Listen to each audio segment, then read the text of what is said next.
అంతర్జాతీయ యోగా దినోత్సవం యొక్క ప్రాముఖ్యత ఏమిటి? మహర్షి పతంజలి పేరిట ఈ దినోత్సవం ఏర్పడిందా? మహర్షి పతంజలి యోగ సూత్రాలను మనకు అందించి ఉన్నాడు. అయితే మహర్షి పతంజలి పేరిట ప్రస్తుతం మనం నిర్వహించుకునేటటువంటి ఈ అంతర్జాతీయ యోగా దినోత్సవం ఏర్పడలేదు.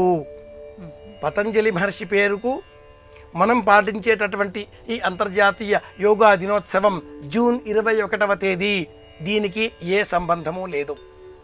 ప్రపంచవ్యాప్తంగా ఉన్న అనేక 202 దేశాలు లేక 198 దేశాలలో అనారోగ్యం, వివిధ రోగాల నేపథ్యంలో శారీరక రుగ్మతలు ప్రబలడం, వీటన్నింటికీ సులభమైన మార్గం యోగా అంటూ ఆనాటి దేశ ప్రధానమంత్రి చేసిన ఆ ప్రస్తావనలను ఐక్యరాజ్య సమితి గుర్తించి ఏదైనా ఒకరోజు ఇందుకోసం కేటాయిద్దాం.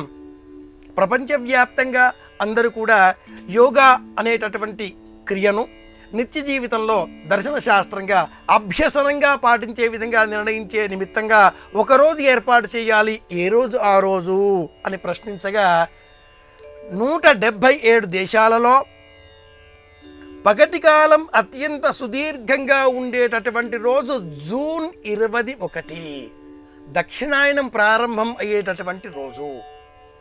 పరమేశ్వరుడు ఋషులందరికీ యోగా అనేటటువంటి రూపంలో దర్శన శాస్త్రాన్ని బోధించిన రోజు అని మన పురాణాలు వివరిస్తాయి. కాబట్టి పొడవైనటువంటి ఆ రోజు దక్షిణాయన కాలం ఆరంభం కావడంతో శుభకార్యాలు కాకుండా పుణ్యకార్యాలు, ఆరోగ్య నిమిత్తమై వివిధములైనటువంటి ఆచారాలు, చాతుర్మాస్య వ్రత దీక్షలు ఇట్లాంటివన్నీ కూడా పాటించేటటువంటి కాలం ఇక ఆరంభమవుతుంది. కనుక జూన్ 21 స్వీకరించాలి అనేటటువంటి నేపథ్యంలో డిసెంబర్ 11వ తేదీ 2014 సంవత్సరం నాడు ఐక్యరాజ్య సమితి ఇక నుంచి జూన్ 21 అంతర్జాతీయ యోగా దినోత్సవంగా పాటించాలి అనే ఒక నిర్ణయం చేసింది.